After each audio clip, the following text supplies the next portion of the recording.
Delegates are kindly requested to take their seats.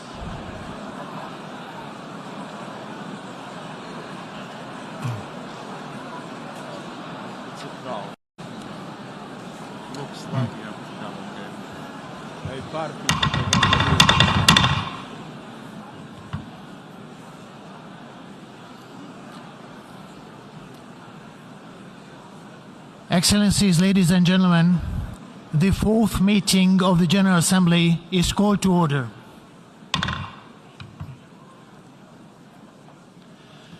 Before proceeding further, I would like to remind members that masks are to be worn by the attendees at all times when indoors, except when directly addressing the meeting. Due to the temporary closure of the east side emergency doors, in the event of fire or an emergency which requires an evacuation, please use the west side emergency doors and the stairway next to the elevator banks. Those in the third and fourth balconies, please use the stairway next to the elevator banks. Before proceeding to the general debate, as announced in the journal, the General Assembly will hear an introduction by the Secretary-General of his annual report on the work of the organization.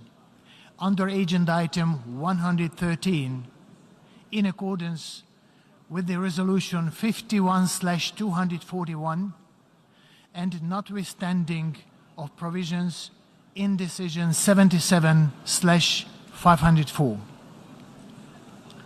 We shall proceed accordingly. Now I give the floor to the Secretary-General of the United Nations, His Excellency Mr. António Guterres.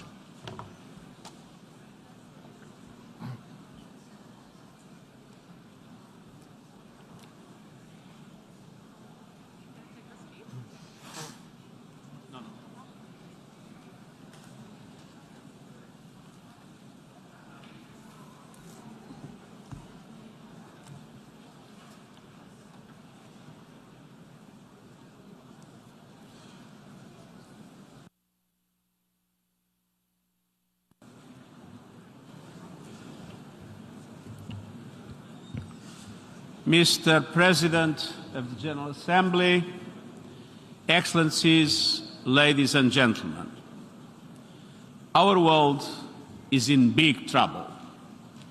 Divides are growing deeper, inequalities are growing wider, and challenges are spreading farther.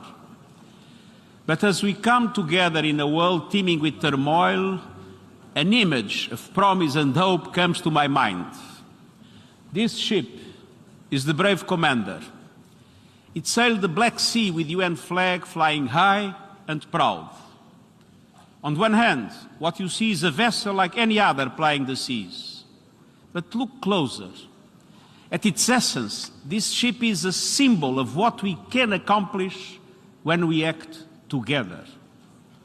It is loaded with Ukrainian grain destined for the people of the Horn of Africa, millions of whom are on the edge of famine. It navigated through a war zone, guided by the very parties to the conflict, as part of an unprecedented comprehensive initiative to get more food and fertilizer out of Ukraine and Russia, to bring desperately needed relief to those in need, to calm commodity markets, secure future harvests, and lower prices for consumers everywhere. Ukraine and the Russian Federation, with the support of Turkey, came together to make it happen, despite the enormous complexities, the naysayers, and even the hell of war. Some might call it a miracle on the sea. In truth, it is multilateral diplomacy in action. The Black Sea Grain Initiative has opened the pathway for the safe navigation of dozens of ships filled with much-needed food supplies. But each ship is also carrying one of today's rarest commodities, hope. Excellencies, we need hope, and more, we need action. To ease the global food crisis, we now must urgently address the global fertilizer market crunch. This year, the world has enough food. The problem is distribution. But if the fertilizer market is not stabilized, next year's problem might be food supply itself. We already have reports of farmers in West Africa and beyond cultivating fewer crops because of the price or lack of availability of fertilizers. It is essential to continue removing all remaining obstacles to the export of Russian fertilizers and their ingredients, including ammonia. These products are not subject to sanctions, and we will keep up our efforts to eliminate indirect effects. Another major concern is the impact of high gas prices on the production of nitrogen fertilizers, and these must also be addressed seriously. Without action now, the global fertilizer shortage will quickly morph into a global food shortage. Excellencies, we need action across the board. Let's have no illusions. We are in rough seas. A winter of global discontent is on the horizon. A cost of living crisis is raging. Trust is crumbling. Inequalities are exploding. And our planet is burning. People are hurting, with the most vulnerable suffering the most. The United Nations Charter and the ideals it represents are in jeopardy. We have a duty to act, and yet we are gridlocked in colossal global dysfunction. The international community is not ready or willing to tackle the big, dramatic challenges of our age. This crisis threatens the very future of humanity and the fate of our planet.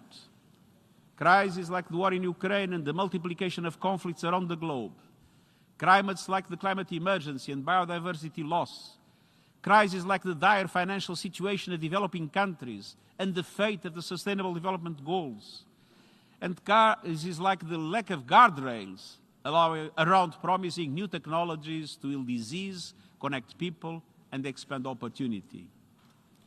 In just the time since I became Secretary-General, a tool has been developed to edit genes. Neurotechnology, connecting technology with the human nervous system, has progressed from idea to proof of concept. Cryptocurrencies and other blockchain technologies are widespread, but across a host of new technologies there is a forest of red flags. Social media platforms based on a business model that monetizes outrage, anger, and negativity are causing untold damage to communities and societies. Hate speech, misinformation, and abuse, targeted especially at women and vulnerable groups, are proliferating. Our data is being bought and sold to influence our behavior, while spyware and surveillance are out of control, all with no regard for privacy. Artificial intelligence can compromise the integrity of information systems, the media, and indeed democracy itself. Quantum computing could destroy cybersecurity and increase the risk of malfunctions to complex systems. We don't have the beginnings of a global architecture to deal with any of these. Excellencies, progress on these issues and more is being held hostage by geopolitical tensions. Our world is in peril and paralyzed.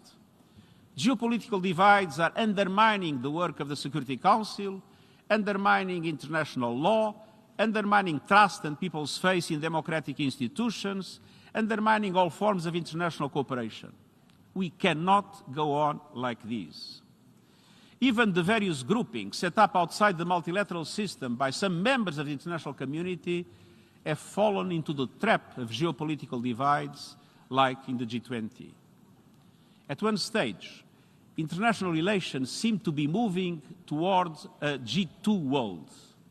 Now we risk ending up with a G-nothing. No cooperation, no dialogue, no collective problem solving. But the reality is that we live in a world where the logic of cooperation and dialogue is the only path forward. No power or group alone can call the shots. No major global challenge can be solved with a coalition of the willing. We need a coalition of the world. Excellences, Excellencies, Today, I want to outline 3 areas where the coalition of the world must urgently overcome divisions and act together. It starts with a core mission of the United Nations, achieving and sustaining peace. Much of the world's attention remains focused on the Russian invasion of Ukraine. The war has unleashed widespread destruction, with massive violations of human rights and international humanitarian law. The latest reports on burial sites in Izium are extremely disturbing. The fighting has claimed thousands of lives, millions have been displaced, billions across the world are affected. We are seeing the threat of dangerous divisions between West and South. The risks to global peace and security are immense. We must keep working for peace in line with the United Nations Charter and international law. At the same time, conflicts and humanitarian crises are spreading, often far from the spotlight. The funding gap for a global humanitarian appeal stands at $32 billion, the widest gap ever. Upheaval abounds. In Afghanistan, the economy is in ruins. Over half of all Afghans face extreme levels of hunger, while human rights, particularly the rights of women and girls, are being trampled. In the Democratic Republic of the Congo, armed groups in the east are terrorizing civilians and inflaming regional tensions. In the Horn of Africa, an unprecedented drought is threatening the lives and livelihoods of 22 million people. In Ethiopia, fighting has resumed, underscoring the need for the parties to immediately cease hostilities and return to the peace table. In Haiti, gangs are destroying the very building blocks of society. In Libya, divisions continue to jeopardize the country. In Iraq, ongoing tensions threaten stability. In Israel and Palestine, cycles of violence under the occupation continue as prospects for peace based on a two-state solution grow ever more distant. In Myanmar, the appalling humanitarian, human rights, and security situation is deteriorating by the day. In the Sahel, alarming levels of insecurity and terrorist activity amidst rising humanitarian needs continue to grow. In Syria, violence and hardship still prevail.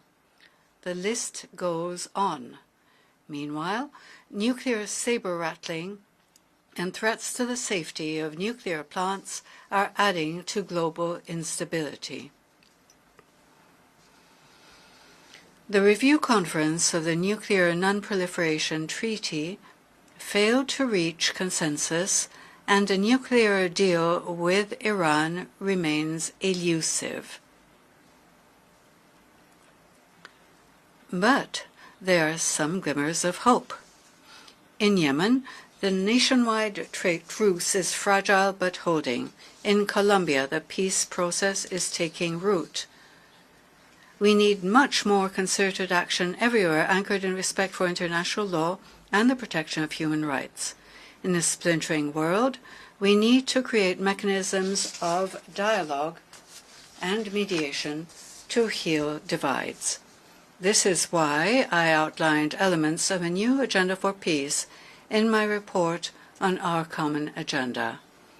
We are committed to make the most of every diplomatic tool for the pacific settlement of disputes as set out in the United Nations Charter: negotiation, inquiry, mediation, conciliation, arbitration, and judicial settlement. Excellencies, women's leadership and participation must be front and center, and we must also prioritize prevention and peace building.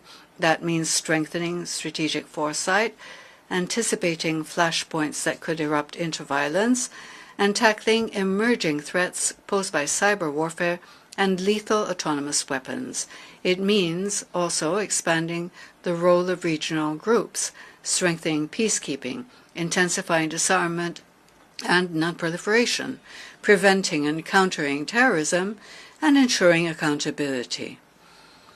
And it means recognizing human rights as pivotal for prevention. My call to action on human rights highlights the centrality of human rights, refugee, and humanitarian law. In all we do, we must recognize that human rights are the path to resolving tensions, ending conflict, and forging lasting peace. Excellencies, there is another battle we must end, our suicidal war against nature. The climate crisis is the defining issue of our time, and it must be the first priority of every government and multilateral organization. And yet, climate action is being put on the back burner, despite overwhelming public support around the world. Global greenhouse gas emissions need to be slashed by 45% by 2030 to have any hope of reaching net zero emissions by 2050. And yet, emissions are going up at record levels, on course to a 14% increase this decade. We have a rendezvous with climate disaster. I recently saw it with my own eyes in Pakistan, where 1/3 of the country is submerged by a monsoon on steroids. We see it everywhere. Planet Earth is a victim of scorched earth policies. The past year has brought us Europe's worst heat wave since the Middle Ages. Mega drought in China, the United States and beyond. Famine stalking the Horn of Africa. 1 million species at risk of extinction. No region is untouched. And we ain't seen nothing yet. The hottest summers of today may be the coolest summers of tomorrow. Once-in-a-lifetime climate shocks may soon become once-a-year events. And with every climate disaster, we know that women and girls are the most affected. The climate crisis is a case study in moral and economic injustice. The G20 emits 80% of all greenhouse gas emissions. But the poorest and most vulnerable, those who contributed least to this crisis, are bearing its most brutal impacts. Meanwhile, the fossil fuel industry is feasting on hundreds of billions of dollars in subsidies and windfall profits, while households' budgets shrink and our planet burns. Excellencies, let's tell it like it is. Our world is addicted to fossil fuels, and it's time for an intervention. We need to hold fossil fuel companies and their enablers to account. And that includes the banks, private equity, asset managers, and other financial institutions that continue to invest and underwrite carbon pollution. It includes the massive public relations machine raking in billions to shield the fossil fuel industry from scrutiny. Just as they did for the tobacco industry decades before, lobbyists and spin doctors have spewed harmful misinformation. Fossil fuel interests need to spend less time averting a PR disaster and more time averting a planetary one. Of course, fossil fuels cannot be shut down overnight. A just transition means leaving no person or country behind. But it's high time to put fossil fuel producers, investors and enablers on notice. Polluters must pay. And today I'm calling on all developed economies to tax the windfall profits of fossil fuel companies.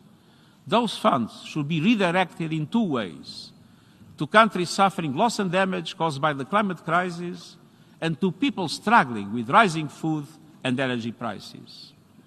As you heard to the COP27 UN Climate Conference in Egypt, I appeal to all leaders to realize the goals of the Paris Agreement. Lift your climate ambition. Listen to your people's calls for change. Invest in solutions that lead to sustainable economic growth. And let me point to three. First, renewable energy. It generates 3 times more jobs. It's already cheaper than fossil fuels, and it's the best way to energy security, stable prices, and new industries. But developing countries need help to make this shift, including through international coalitions to support just energy transitions in key emerging economies. Second, helping countries adapt to worsening climate shocks. Resilience building in developing countries is a smart investment in a reliable supply chains, regional stability, and orderly migration. Last year in Glasgow, developed countries agreed to double adaptation funding by 2025. These must be delivered in full as a starting point. At minimum, adaptation must make up half of all climate finance. And multilateral development banks must step up and deliver. Major economies are their shareholders and must make it happen. Third, addressing loss and damage for disasters. It's high time to move beyond endless discussions. Vulnerable countries need meaningful action. Loss and damage are happening now, hurting people and economies now, and must be addressed now, starting at COP27. This is a fundamental question of climate justice, international solidarity, and trust.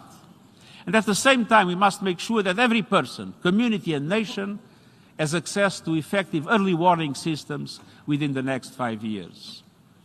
And we must address the biodiversity crisis by making the December UN Biodiversity Conference a success. The world must agree on a post-2020 global biodiversity framework, one that sets ambitious targets to halt and reverse biodiversity loss, provides adequate financing, and eliminates harmful subsidies that destroy ecosystems on which we all depend. And I also urge you to intensify efforts to finalize an international legally binding agreement to conserve and sustainably use marine biological diversity. We must protect the ocean now and for the future.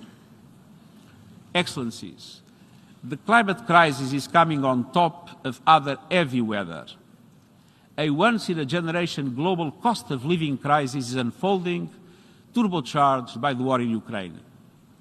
Some 94 countries, home to 1.6 billion people, many in Africa, face a perfect storm. Economic and social fallout from the pandemic, soaring food and energy prices, crushing debt burdens, spiraling inflation, and the lack of access to finance. These cascading crises are feeding on each other, compounding inequalities, creating devastating hardship, delaying the energy transition, and threatening global financial meltdown. Social unrest is inevitable, with conflict not far behind. And it doesn't have to be this way. A world without extreme poverty, want, or hunger is not an impossible dream. It is within reach.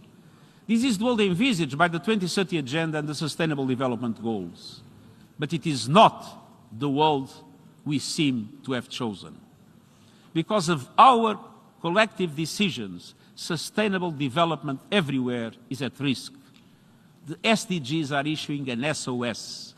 Even the most fundamental goals on poverty, hunger, and education are going into reverse. More people are poor, more people are hungry, more people are being denied health care and education. Gender equality is going backwards, and women's lives are getting worse, from poverty to choices around sexual and reproductive health to their personal security. Excellencies, developing countries are getting hit from all sides, and we need concerted action. Today, I'm calling for the launch of an SDG stimulus led by the G20 to massively boost sustainable development for developing countries. The upcoming G20 summit in Bali is the place to start. This SDG stimulus has 4 components. First, multilateral development banks, the World Bank and regional counterparts must increase concessional funding to developing countries linked to investments in the Sustainable Development Goals. And the banks themselves need more finance immediately. And then they need to lift their borrowing conditions and increase their appetite for risk so the funds reach all countries in need. Developing countries, particularly small island developing states, face too many obstacles in accessing the finance they need to invest in their people and their future. Second, debt relief. The debt service suspension initiative should be extended and enhanced.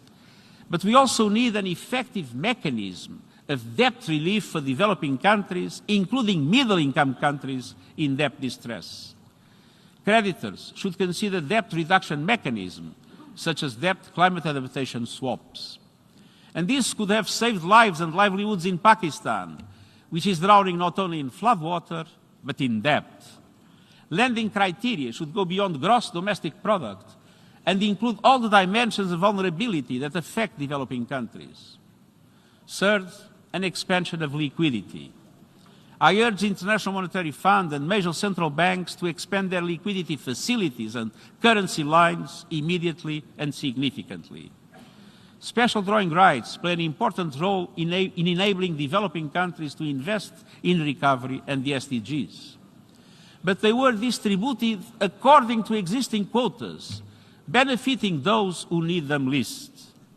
We have been waiting for a reallocation for 19 months, and the amounts we hear about are minimal.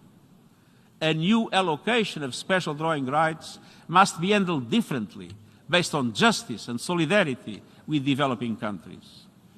Fourth, I call on governments to empower specialized funds like Gavi, the Global Fund, and the Green Climate Fund. G20 economies should underwrite an expansion of these funds as additional financing for the SDGs. Excellencies, let me be clear. The SDG stimulus I'm proposing is essential, but it is only an interim measure.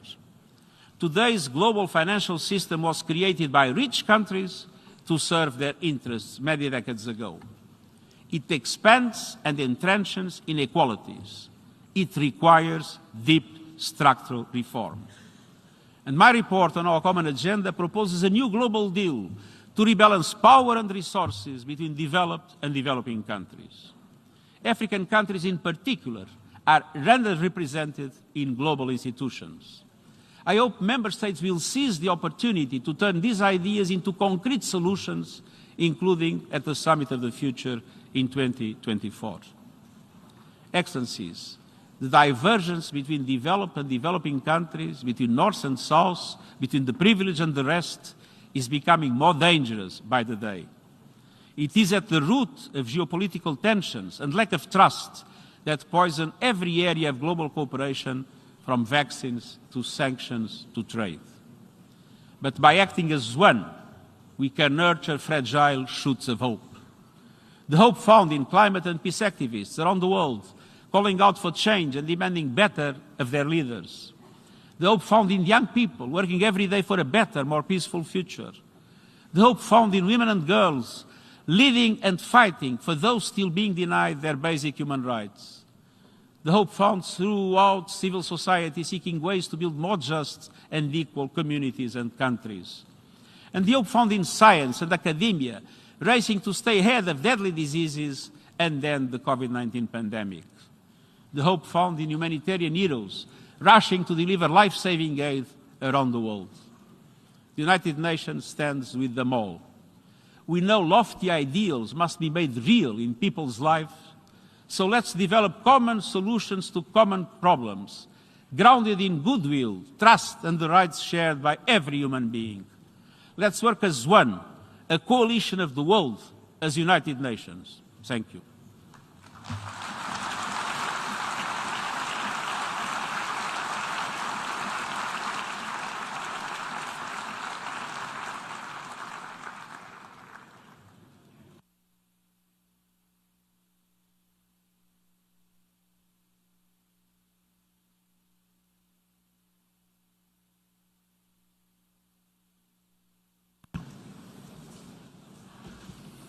I thank the Secretary-General. The Assembly will now turn to Agenda Item 8, entitled General Debate.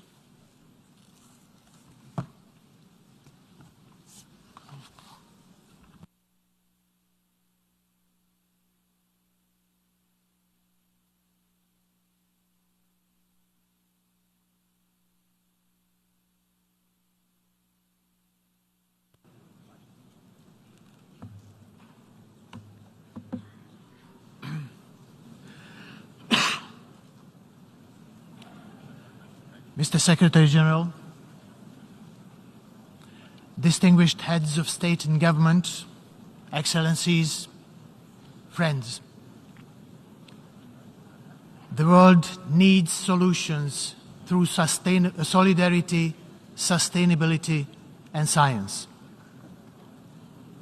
Solutions because we have drafted many treaties, set excellent goals, yet have taken too little action. We need solidarity because inequalities have reached record heights.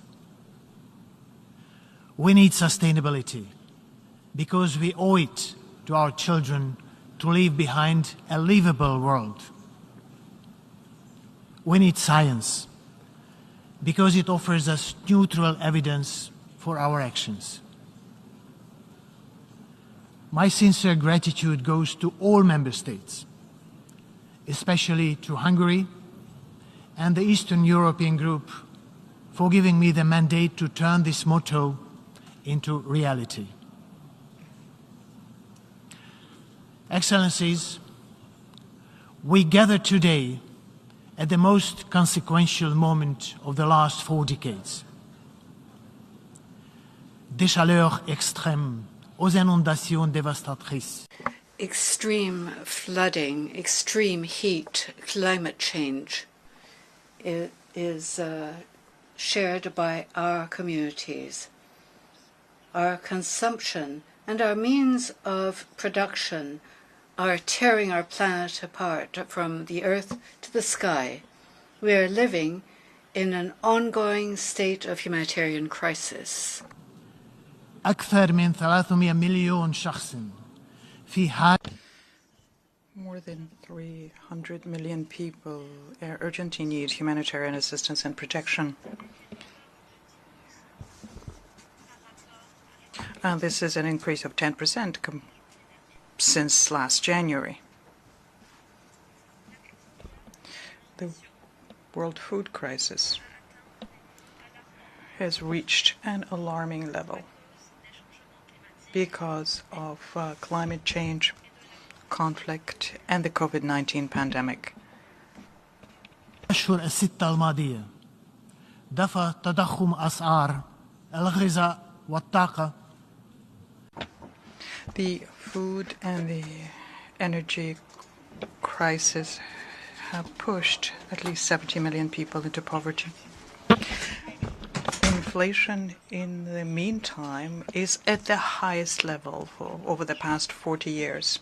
1/4 of the entire population of the planet is living in conflict areas, in areas where armed hostilities take place or where there is political instability. Violence has rarely been as harsh throughout the world before. Have imagined that war would return to Europe, that the nuclear threat would be back in political discourse to settle a dispute with a neighbor. It has been 203 days since the General Assembly adopted a resolution condemning the military aggression against Ukraine. Unfortunately, the bloodshed and the suffering have not stopped yet. In that time, the United Nations, as we heard, and its partners have offered food and shelter to millions of refugees from that country. A landmark agreement on commercial grain exports from the world's best breadbasket offers hope. Diplomacy is at work to release fertilizers so that the shortage we see today do not become the famines of the next year. UN nuclear inspectors are at one of Europe's key nuclear sites, preventing a possible catastrophe. Excellencies, the theme of our 77th General Debate is a watershed moment, transformative solutions to interlocking challenges. I stand in solidarity with the people of Pakistan, where devastating floods washed away hundreds of villages. You have seen the heart-wrenching scenes of devastation. This can be a window into our future. However, in tackling climate change, we have the solutions. These are rooted in the advancement we have made in science cooperation and climate diplomacy. But we have to want to put them in practice.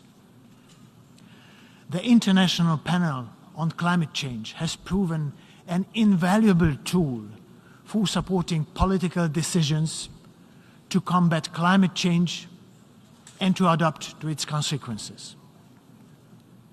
We should consider replicating its success in the areas of water, energy, food, and biodiversity. This would give us a universally accepted scientific foundation for action. Once this high-level week is over, I plan to launch a series of consultations with the scientific community, asking them to help us, bringing the knowledge from microphones, from microscopes to microphones. The 77th session of the General Assembly will be key to preparing the SDG Summit in 2023 and the Summit of the Future in 2024. Next year, we will assess SDG 6 at the UN Water Conference, the first since 1977. This call could not be more urgent. Water is set to be the next major driver of conflict worldwide. The problem of water is threefold: too much, not enough, not safe. We have the chance to make a difference in the lives of 2.1 billion people who lack access to clean water. Let us cooperate to make the Water Action Agenda as transformational, practical, and actionable as possible. During this session, we will also assess the Sendai framework and come to conclusions to improve resilience against disasters. It is vital that these opportunities lead to substantive outcomes. The building blocks for transformation are at our disposal. The 2030 Agenda, the Sendai Framework, the Paris Agreement, the Addis Ababa Programme of Action, and our common agenda all point in the same direction. They describe the world we want and offer the avenues to get there. I'm encouraged that the Secretary-General's proposals and the important initiatives by Member States mutually support each other. The challenges are great and they are interconnected, but they are not insurmountable. Ladies and gentlemen, without universal respect to the rule of law, it is all too easy to rapidly slide into treacherous territory. As we all know, in time of crisis, human rights are the first to be compromised. When human rights are under threat, it is our smoke signal, our call to action. It would be remiss to speak of human rights without addressing a fundamental issue found to be lacking in most societies around the world. It is women's right. It is simply unacceptable that every third woman experiences violence in her lifetime. As we speak, half of humanity is all too often excluded from decision-making and leadership. But we need every man and woman to live their lives to their fullest potential. It is only by ensuring the inclusion of all, valuing the knowledge of all, that we will find solutions to the challenges we face. This afternoon's UNGA platform of women leaders, organized in collaboration with UN Women, may be an answer to this goal.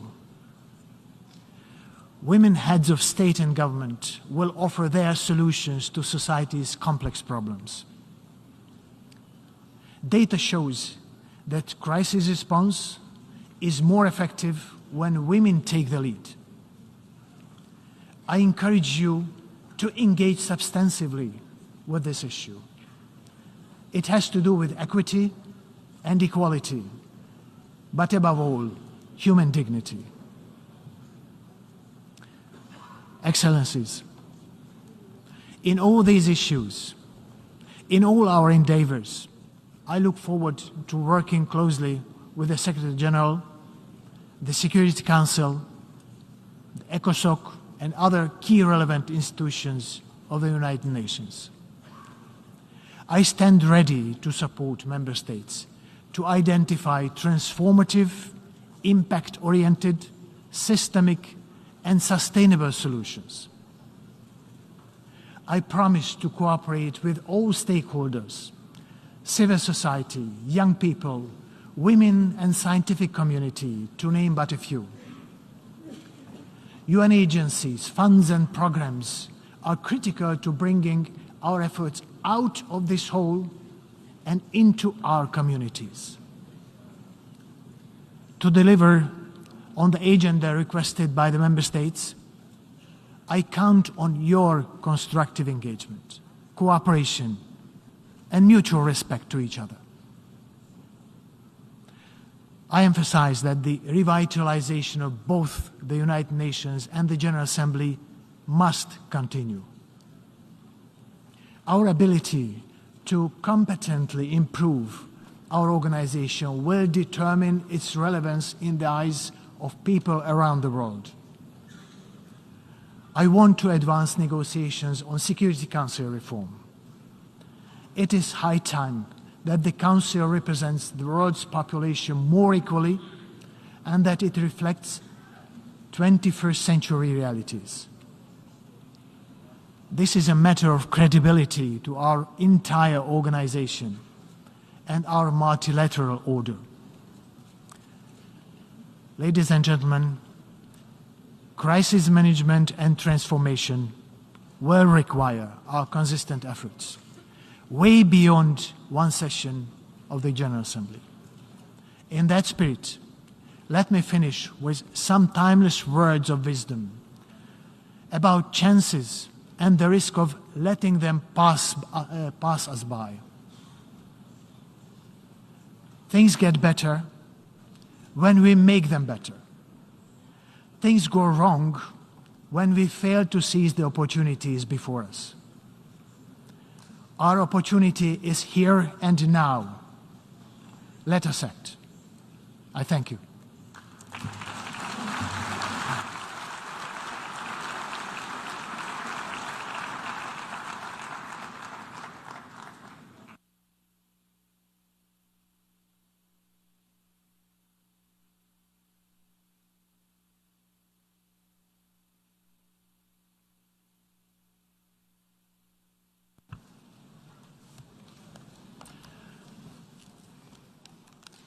Distinguished delegates,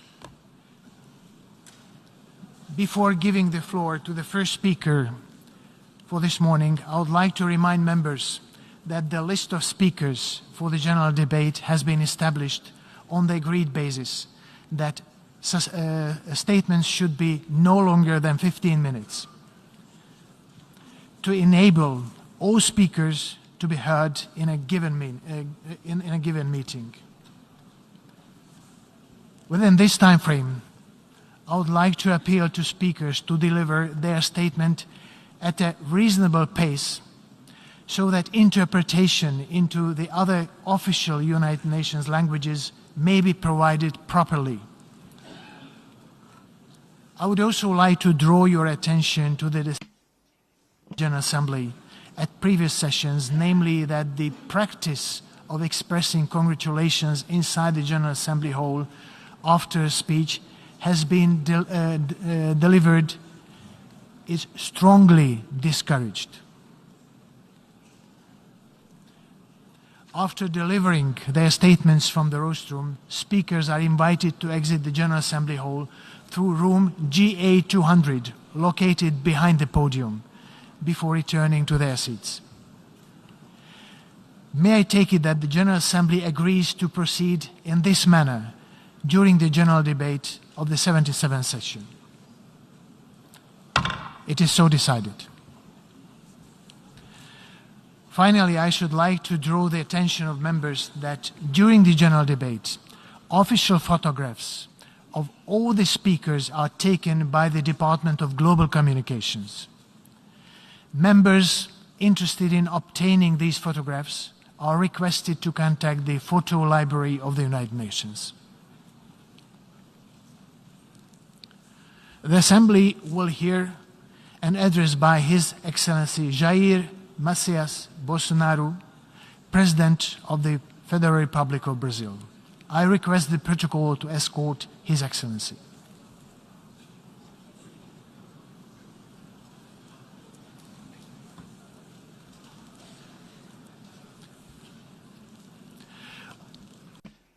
The General Assembly, I have the honor to welcome His Excellency Jair Messias Bolsonaro, President of the Federal Republic of Brazil, and to invite him to address the Assembly.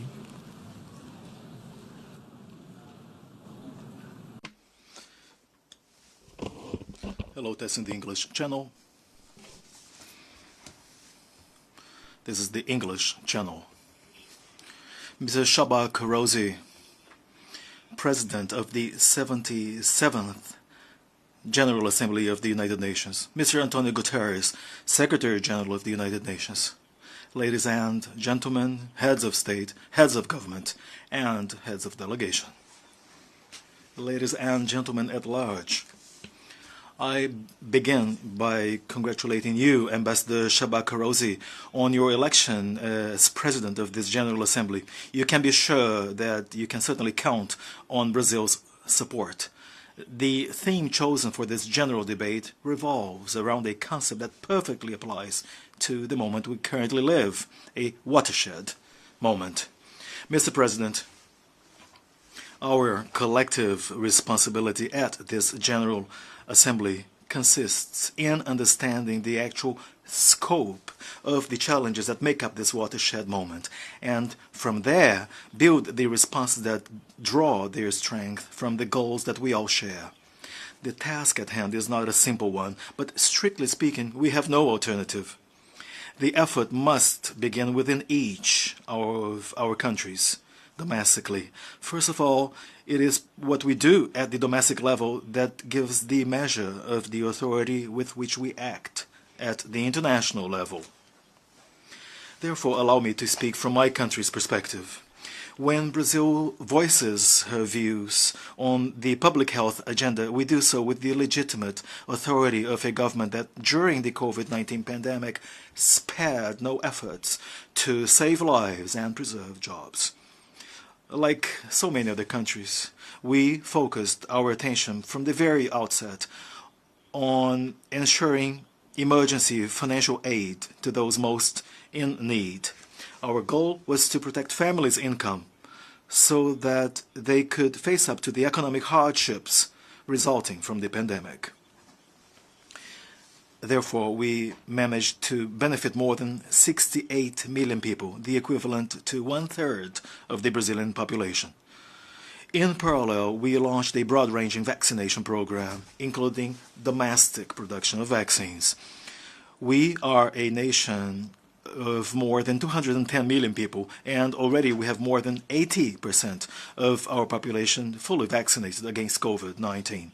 All were vaccinated voluntarily, in due respect of one's individual freedom. Likewise, in the economic arena, Brazil has the legitimate authority of a country that, for the sake of sustainable and inclusive growth, has been putting in place reforms to attract investments and improve the standards of living of her population. Under my administration, we uprooted the systemic corruption that existed in the country. Between 2003 and 2015 alone, a period in which the left wing presided over in Brazil, indebtedness levels at the oil state company Petrobras due to mismanagement and politically driven appointments and favors, as well as the diversion of funds, reached up to $170 billion. The person responsible for that was convicted, unanimously convicted in 3 different court instances. Whistleblowers have returned $1 billion, and we paid to the U.S. stock market another $1 billion due to losses incurred by shareholders. But that is the Brazil of the past. We have enhanced public services by reducing costs and investing in science and technology. Today, for example, Brazil is the world's 7th most digitally advanced country. Altogether, 135 million people access 4,900 services provided by my administration. Brazil has been a pioneer in 5G deployment in Latin America. We have also carried out a comprehensive agenda of privatization and concession projects with an emphasis on infrastructure. We have also completed the São Francisco River Transposition Project, therefore bringing water to the Brazilian northeastern region. We have also adopted new regulatory frameworks, such as in basic sanitation, railways, and natural gas. Moreover, we have improved the business environment with the Economic Freedom Law and the Startup Law. As a result, we now have created opportunities for young people to be entrepreneurs and have quality jobs. Crowning all of this effort to modernize the Brazilian economy, we have made great strides towards Brazil's accession as a full member of the Organization for Economic Cooperation and Development, the OECD. Despite the global crisis, Brazil is getting to the end of 2022 with an economy at full recovery. We have high employment rates and a low inflation rate. The economy is back on the path of growth. Poverty has increased across the world under the impact of the pandemic. In Brazil, it began to fall sharply. The figures speak for themselves. It is estimated that by the end of 2022, 4% of Brazilian families will be living below the extreme poverty level. In 2019, it was 5.1%. This reflects a drop of more than 20%. The Brazil Aid Program, a minimum income country designed and established by my administration during the pandemic, currently meets the needs of 20 million families and pays out $4 a day to the poorest families in the country. Employment fell by 5 percentage points, reaching 9.1%, a rate not seen in 7 years.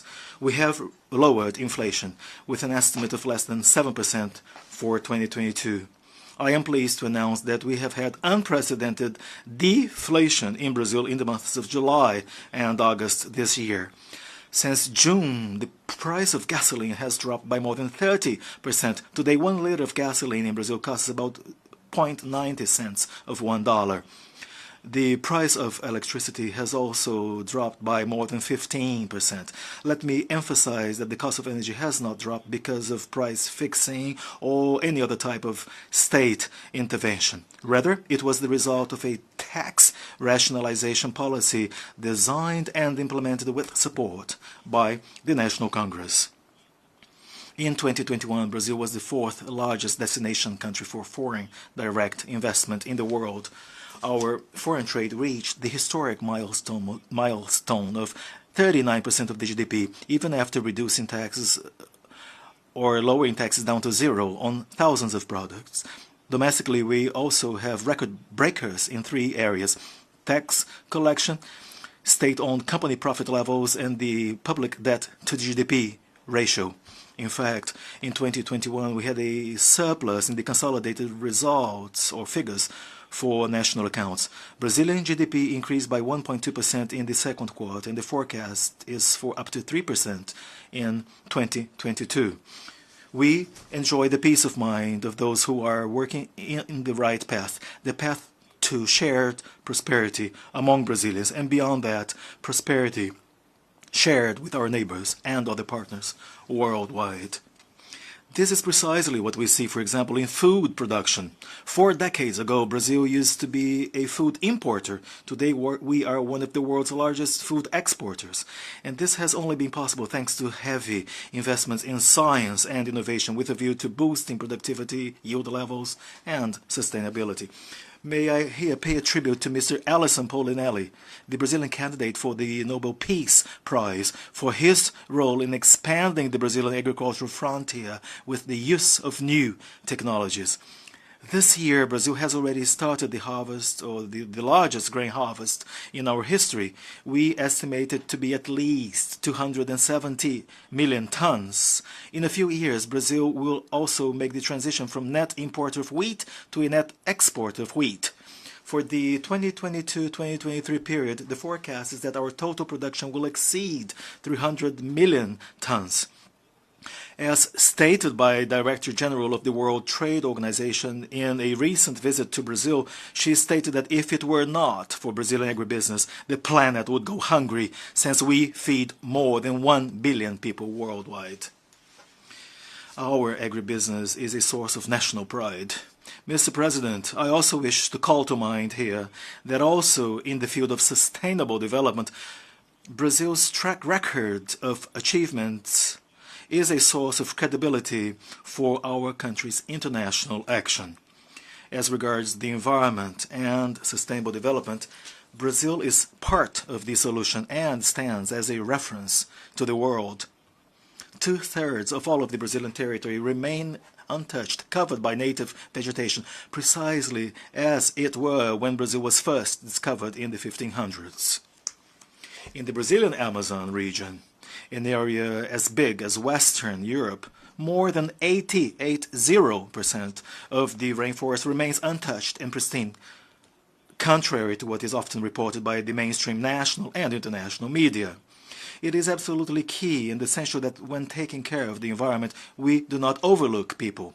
The Amazon region is home to more than 20 million people, including indigenous people and riverside dwellers, whose livelihood depends on some form of economic use of the forest. We have brought internet connectivity to more than 100,000 rural schools and more than 500 indigenous communities.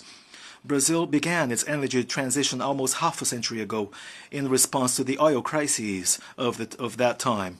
Today, we have a modern and sustainable biofuel industry, an industry that currently positively contributes to the cleanest energy mix among G20 countries. About 84% of our electricity or energy mix is currently renewable, and this is a goal that many developed countries hope to achieve only after 2040 or 2050. Last year, Brazil was chosen or declared by the United Nations as a global transition for energy transition. We have the potential to become a major global exporter of clean energy. We have a surplus already being built up, which can reach more than 100 gigawatts between biomass, onshore wind projects, and solar projects, in addition to the untapped opportunity of 700 gigawatt offshore wind farms, with one of the lowest production costs in the world. These sources will produce green hydrogen for export. Part of this 100% clean energy opens the possibility for us to become suppliers of highly competitive industrial projects, especially in the Brazilian Northeast, with one of the smallest carbon footprints in the world.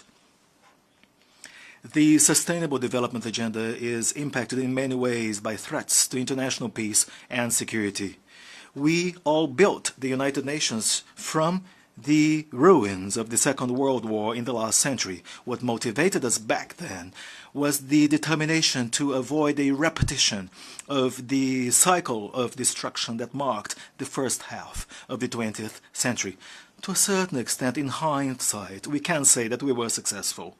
But today, the conflict in Ukraine serves as a warning. A reform of the UN system is essential for us to find world peace. In the specific case of the Security Council, after 25 years of debate, it is clear that we must look for innovative solutions. Brazil addresses this topic based on an experience that goes way back and dates back to the very beginnings of the United Nations.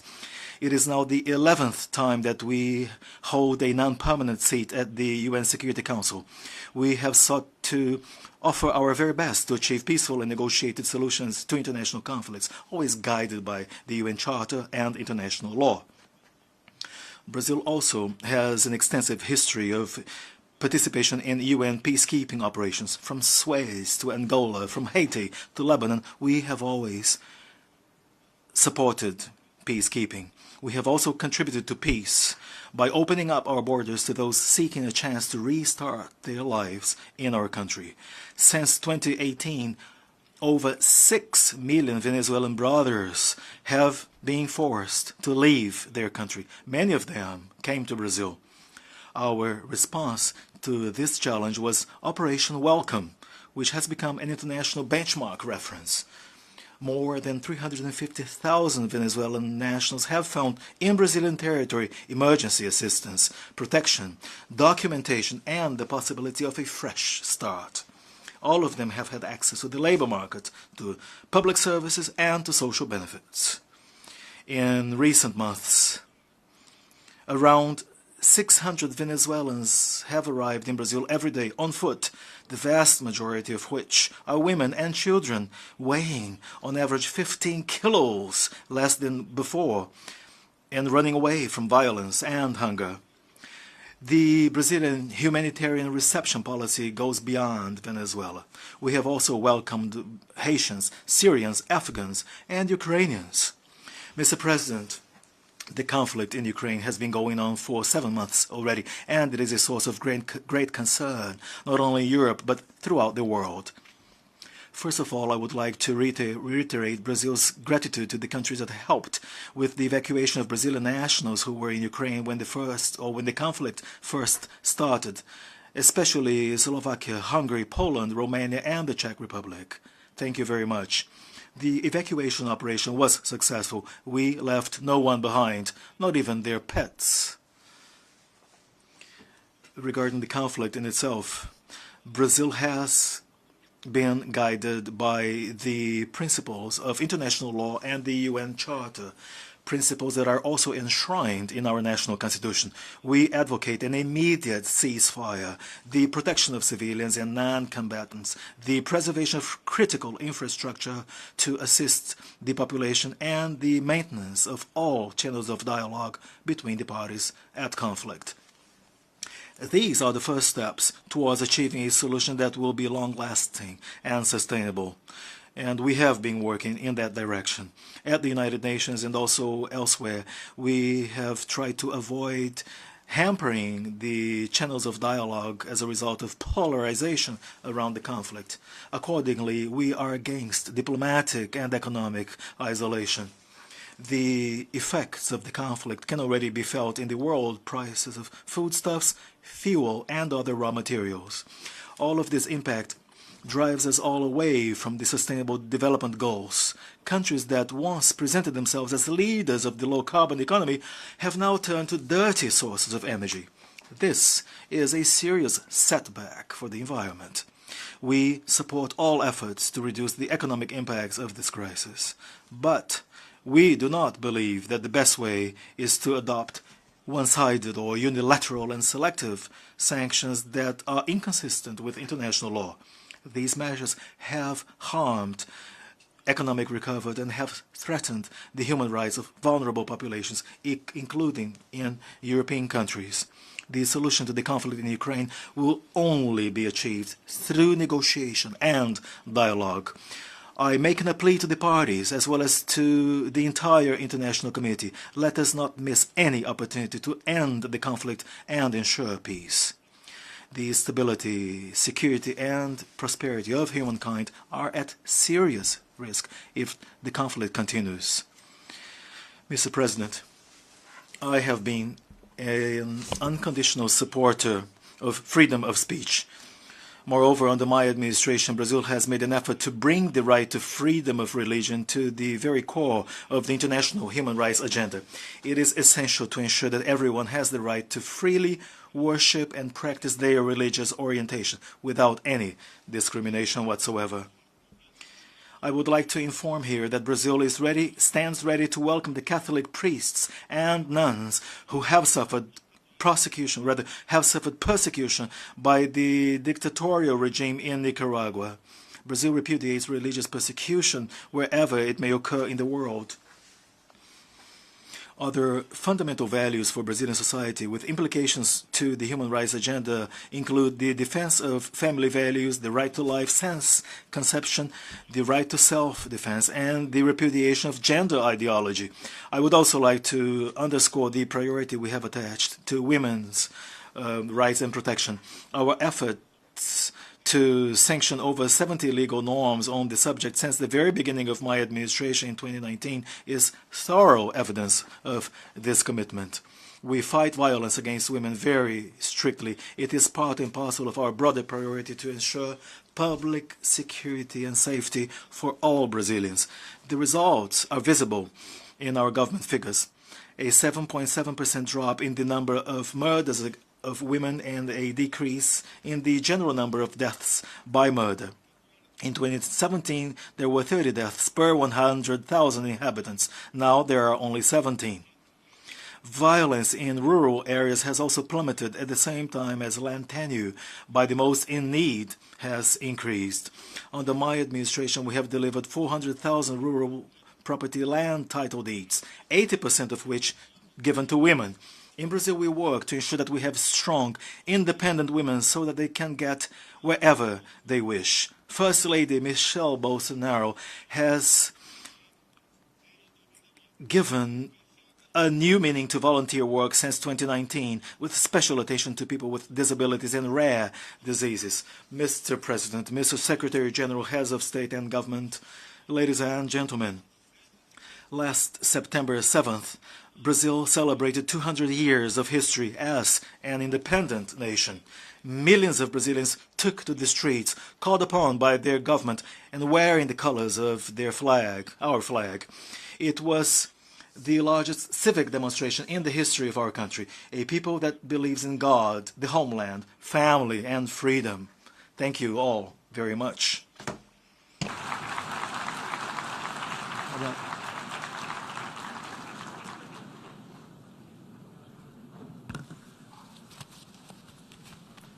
On behalf of the Assembly, I wish to thank the President of the Federal Republic of Brazil for the statement just made, and I request the protocol to escort His Excellency. The Assembly will hear the address by His Excellency Macky Sall, President of the Republic of Senegal. I request the protocol to escort